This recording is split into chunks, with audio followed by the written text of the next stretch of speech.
The Chinese embassy in South Africa says police in China have ruled out the possibility of foul play in the death of 24-year-old South African student Kgothatso Mdunana. The final-year engineering student at Shandong University allegedly fell from the window of a 13th-floor apartment in Hangzhou, China. This happened while she was visiting a friend on the 30th of April this year. Kgothatso Mdunana's father, Ndate Mpafudi, joins us to talk more about this very painful incident. A very good evening to you, Ndate Mpafudi, and thank you very much for your time today. Now, just a couple of days ago, you heard from the Chinese government saying that there has been no foul play in the death of your daughter. What is your reaction to this? Good evening to you and to the viewers. It has been a traumatic time for us because, as you said earlier, the incident happened on the 30th of April, but up to now, Kgothatso is not yet home. We actually, as a family, welcomed the report from the police and from the Chinese authorities so that we can, in the meantime, get Kgothatso back from China so that we can actually lay her to rest. We do, first of all, Ndate Mpafudi, just send our deepest condolences to you and your family. Certainly, it hasn't been an easy time at all. Talk to us about some of the delays as to why Kgothatso is not back home yet. Yeah, there were so many other sort of paperwork which was to be done. We did that. We actually went to the embassy of China, and then they showed us exactly what is it which is needed. First of all, they needed an unabridged birth certificate, which myself and the mother, Nomsa, did at Home Affairs. And after that, they then wanted some legal sort of issues. Those were in English. And unfortunately, when they actually arrived in China, they had to be translated in Chinese. And after being translated in Chinese, and then they had to be legalized again. And then from there, that's when they were given to the undertakers.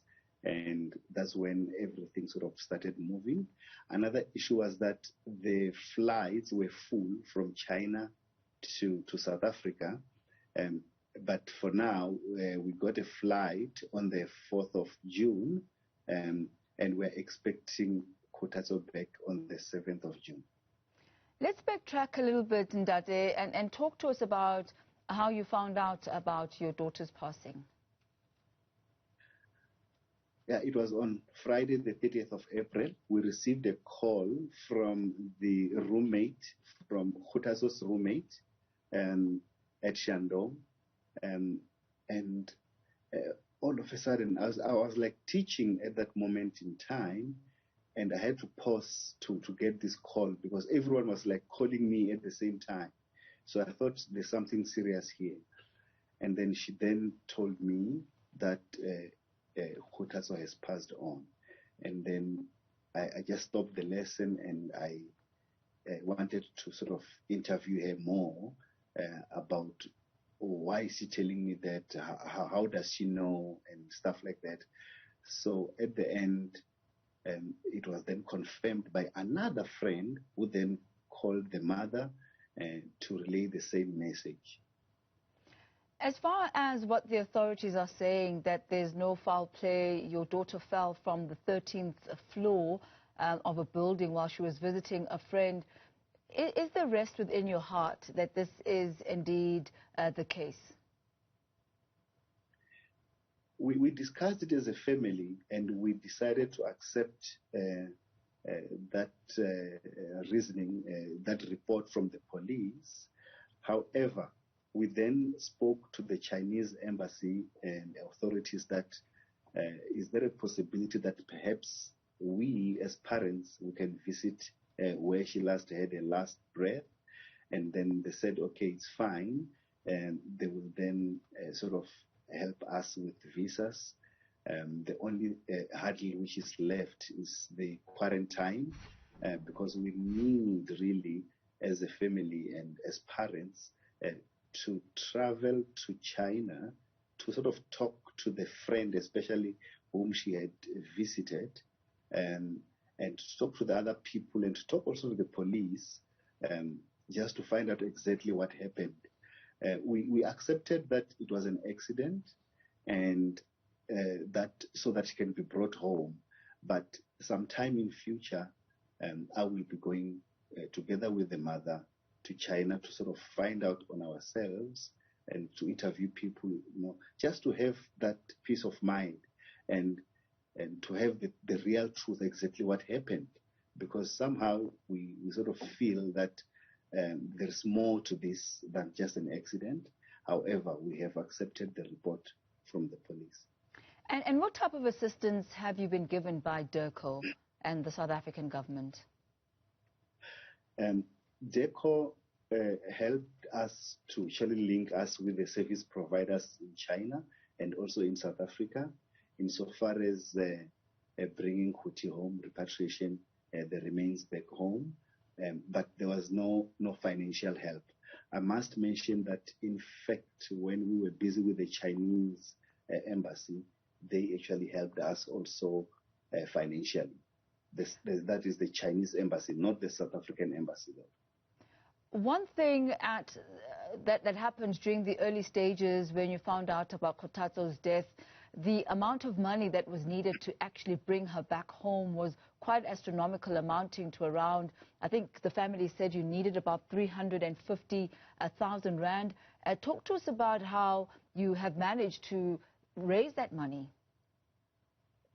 No, it is true, because when the South African consulate then sort of connected us to the service providers, we then spoke the service providers, and that's the figure they gave us of 350,000 rands, and we realized that we do not have that money, and then we decided to go to beg a buddy if they could actually help us to sort of fundraise this money through crowdfunding, and indeed the account was set up, and we set up the account, let's say was it on a Monday afternoon, and then by Friday, after an interview with Radio 702, it had only sort of 1,000 rands.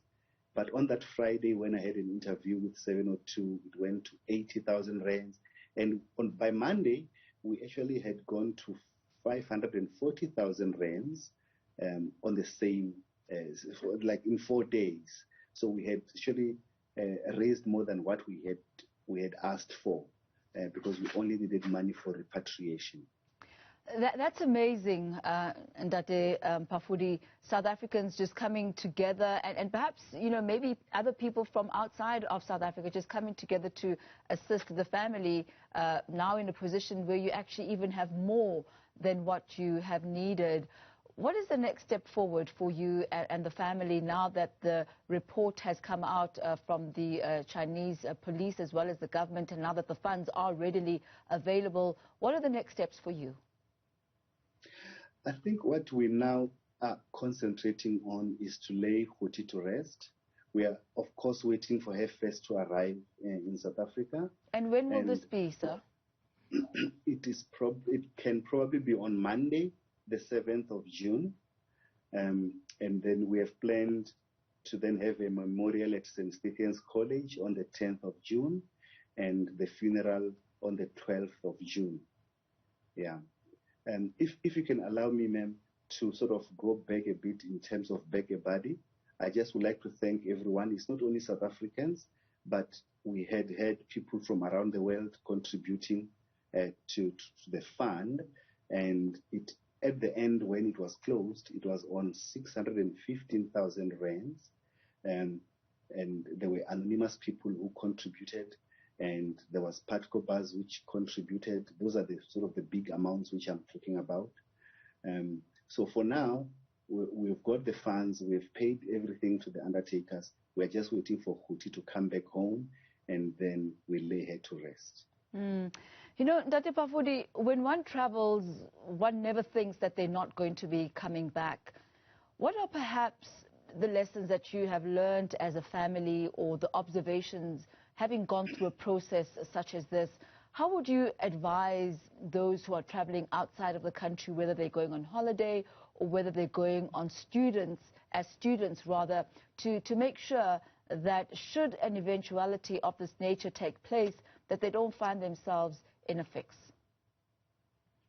Yeah, I think one thing is insurance. People should, when they are traveling, especially abroad, have insurance, because the South African government will not help anyone financially. In case of Kgothatso, she had insurance, but unfortunately last year, unfortunately because of the pandemic, that insurance had expired, and we could not claim anything from it. And also she opted to stay in China during the pandemic, even though the South African government had offered free flights back home. She decided that she would stay in China teaching English, which, of course, as parents, we were concerned because there was COVID-19 and we had heard that it started in China. As parents, were concerned, but she assured us that she's okay, she's fine, and she will be fine. So what I can advise parents and other people who are traveling overseas is that please, if you can have your insurance in order and make sure that it's up to date, because things like this, we never expected them to happen. Dr. Pafudi, when we look at Kgothatso and we hear of her, she sounds like a dynamic young woman who had a lot of dreams, whose life was cut short. Tell us a bit about her, what type of a daughter she was, what her dreams were, and what mattered to her. Oh, of course, Kgothatso, she was intelligent. From the beginning, I mean, we could sort of see. She started school when she was 5 years old. I took her to the educational psychologists, and they said, no, she's too intelligent. She must start school immediately. And she started school at the age of 5, and she was a bubbly girl, and you know, she loved doing almost everything, whatever, and in terms of what we tell her. You know, she was respectful, and you know, yeah, it just breaks my heart. Yeah, sorry. Yeah, no. Okay. Dr. Mpafudi, we send our deepest condolences to you as well as your family. Thank you for speaking with us this evening, and thank you for sharing the memory and the legacy of Kgothatso. We wish you and the family all the best in the preparations that you are making as Kgothatso's body comes back home to her family, where she will be buried in the land of her birth. We thank you very much, and we send our deepest condolences to you, and may healing be your portion, Baba. Thank you. Thank you so much. Thank you, Baba. That's Ndate Farelo Mpafudi, the father of the late Kgothatso Mdunana.